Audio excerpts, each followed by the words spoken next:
রোববার সকাল থেকে হঠাৎই রং পাল্টাতে শুরু করে ইরাকের রাজধানী বাগদাদের আকাশ। ধূসর ছায়ায় ঢেকে যায় পুরো শহর। চারপাশে যেন এক বিশাল ধুলোর দেয়াল। মাত্র কয়েক মিটার দূরত্বেও দেখা যায় না কিছুই। এতে দোকানপাটও বেশিরভাগ বন্ধই রাখা হয়।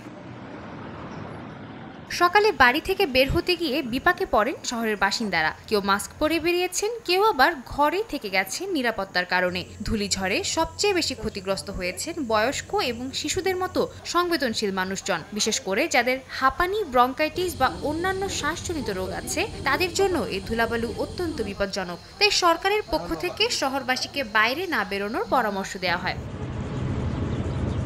চলতি বছরে দেশটিতে আরও বেশ কয়েকবার ধূলিঝড় হলেও এটি ২০২৫ সালেই বাগদাদের প্রথম বড় মাপের ধূলিঝড়। কিন্তু এমন পরিস্থিতি শহরের জন্য নতুন নয়। টাইগ্রিস ও ইউফ্রেটিস নদীর মাঝের এক টুকরো উর্বর ভূখণ্ডই ঢাল হয়ে দাঁড়িয়ে আছে দেশটিকে ধুলোঝড় থেকে বাঁচানোর জন্য। তবে জলবায়ু পরিবর্তনের প্রভাবে সে প্রাকৃতিক প্রতিরোধও এখন দুর্বল হয়ে পড়ছে।